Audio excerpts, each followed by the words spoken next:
খুবই সাধারণ সবজি দিয়ে অসাধারণ একটা রেসিপি। এটা খেতে অনেক বেশি মজার হয় আর রান্না করাটাও খুবই সহজ। আমি খুব সহজ প্রসেসে এটা রান্না করে দেখিয়েছি। আশা করছি ভিডিওটি আপনাদের ভালো লাগবে। যদি ভালো লাগে তাহলে প্লিজ আমার পেজটা ফলো দিয়ে রাখবেন আর আমার ইউটিউব চ্যানেলটা সাবস্ক্রাইব করে দেবেন। তাহলে চলুন রেসিপিটি দেখে নেওয়া যাক। চুলায় আমি একটা কড়াই বসিয়ে দিয়ে দিচ্ছি 3 টেবিল চামচ পরিমাণ রান্নার তেল। এখানে দিয়ে দিচ্ছি একটা পেঁয়াজ কুচি আর দিয়ে দিচ্ছি 5-6টা কাঁচামরিচ ফালি দিয়ে এখন চুলার জালটাকে মিডিয়াম হিটে রেখে নেড়ে চেড়ে নরম করে ভেজে নেব। এটাকে লাল করে ভাজার কোনো প্রয়োজন নাই, তাহলে যখন আপনি তরকারিটা রান্না করবেন তখন এই তরকারিটা লাল হয়ে যাবে, দেখতে ভালো লাগবে না। এই জন্য একটু নরম করে ভেজে নিলেই হয়ে যাবে।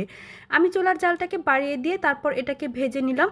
এখানে আমার এই পেঁয়াজ আর মরিচটা ভেজে নেওয়া হয়ে গেছে। এখন চুলার জালটাকে কমিয়ে দিয়ে এখানে দিয়ে দেব 1/2 টেবিল চামচ করে হলুদের গুঁড়া, মরিচের গুঁড়া, ধনিয়া গুঁড়া, জিরা গুঁড়া, 1 টেবিল চামচ আদা রসুন বাটা। আদা রসুনটা এখানে আমি সম পরিমাণে বেটে তারপর দিয়ে দিলাম স্বাদ মতো লবণ। এখন এটাকে তেলের মধ্যে কয়েক সেকেন্ড ভেজে নেব, এতে করে হলুদ আর মরিচের খুব সুন্দর একটা কালার চলে আসবে। আমি খুবই সহজ করে এই রান্নাটা করেছি, আপনারাও খুব সহজে করে নিতে পারবেন। যারা নতুন রাঁধুনি তাদের জন্য তো খুবই সুবিধা হবে আর খুবই সুস্বাদু একটা রেসিপি হয়ে যাবে।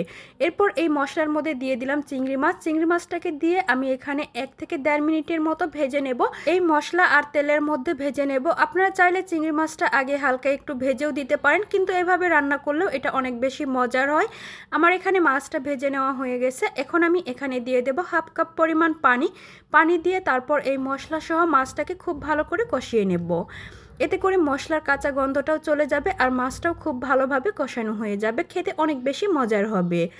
মাঝে মাঝে নেড়ে চেড়ে দিতে হবে, খেয়াল রাখতে হবে যেন পুড়ে না যায়।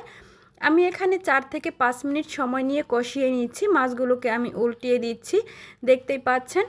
আমার এই ভিডিওটি যদি আপনাদের ভালো লাগে তাহলে প্লিজ আমার পেজটা ফলো দিয়ে রাখবেন আর আমার ইউটিউব চ্যানেলটা সাবস্ক্রাইব করে দেবেন। মাছ সহ মশলাটা আমার এখানে কষিয়ে নেওয়া হয়ে গেছে। এখন আমি এখানে দিয়ে দিচ্ছি ছোটো সাইজের কেটে রাখা কাঁচকলা। এখানে আমি 4টি কাঁচকলা কেটে নিয়েছি। আপনারা যদি বড় বড় নেন সেক্ষেত্রে আপনারা কমিয়ে বা বাড়িয়ে নিয়েও রান্নাটা করতে পারেন, এতে কোনো সমস্যা নেই। পরিমাণটা আপনারা যেরকম খেতে চান সেরকমই দেবেন।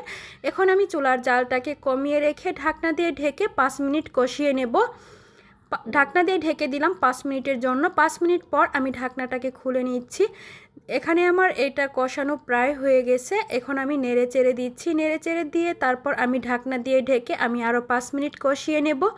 ঢাকনা দিয়ে ঢেকে দিচ্ছি আরও 5 মিনিটের জন্য। এই রান্নাটা আরও অনেকভাবেই করা যায়, আমি এভাবেই খুবই সহজে রান্নাটা করে দেখিয়েছি। এই ধরনের ভিডিওই আমি আমার পেজে দেব, প্লিজ আপনারা ফলো করে আমার পাশে থাকবেন। এখন আমার এখানে কাঁচকলা আর মাছটা কষিয়ে নেওয়া হয়ে গেছে। এখন আমি এখানে ঝোলের জন্য দিয়ে দেব পানি। ঝোলের জন্য এখানে আমি দিয়ে দিচ্ছি পানিটা পরিমাণ মতো দিতে হবে। ঝোলটা যদি আপনারা অনেক বেশি খেতে চান তাহলে একটু পানিটা বাড়িয়ে দেবেন, আর যদি ঝোলটা একদম মাখো মাখো খেতে চান সেক্ষেত্রে ঝোলটা তরকারির সম পরিমাণে দিয়ে দেবেন, তাহলেই হয়ে যাবে। এখন ঢাকনা দিয়ে ঢেকে চুলার জালটাকে মিডিয়াম হিটে রেখে আমি রান্না করে নেব। রান্নাটা আমার হয়ে গেছে, দেখতেই পাচ্ছেন কত সুন্দর একটা কালার চলে এসেছে। আর এই রান্নাটা কিন্তু খুবই সহজ, যে কেউ খুব সহজেই রান্নাটা করে নিতে পারবেন আর খেতেও হয় অসাধারণ স্বাদের। এখন আমি এখানে দিয়ে দিচ্ছি ধনিয়া পাতা। যে কোনো রান্নাতেই ধনিয়া পাতা দিলে রান্নার টেস্ট অনেক বেশি বেড়ে যায়। আপনাদের হাতের কাছে যদি ধনিয়া পাতা না থাকে সেক্ষেত্রে আপনারা এখানে 1/2 টেবিল চামচ পরিমাণ ভাজা জিরা গুঁড়া দিয়ে দেবেন, এতে করে খুবই সুন্দর একটা ফ্লেভার আসবে। আমার এখানে রান্নাটা কমপ্লিট হয়ে গেছে। এখন আমি আর কয়েক সেকেন্ড আমি জাল দিয়ে তারপর চুলার জালটাকে অফ করে দেব। অফ করে দিয়ে তারপর আপনাদেরকে দেখাচ্ছি কত সুন্দর একটা কালার চলে এসেছে আর এটা খেতেও অনেক বেশি মজার হয়েছিল। আশা করছি আমার ভিডিওটি আপনাদের ভালো লেগেছে। সবাই ভালো থাকবেন। আল্লাহ হাফেজ। আসসালামু আলাইকুম।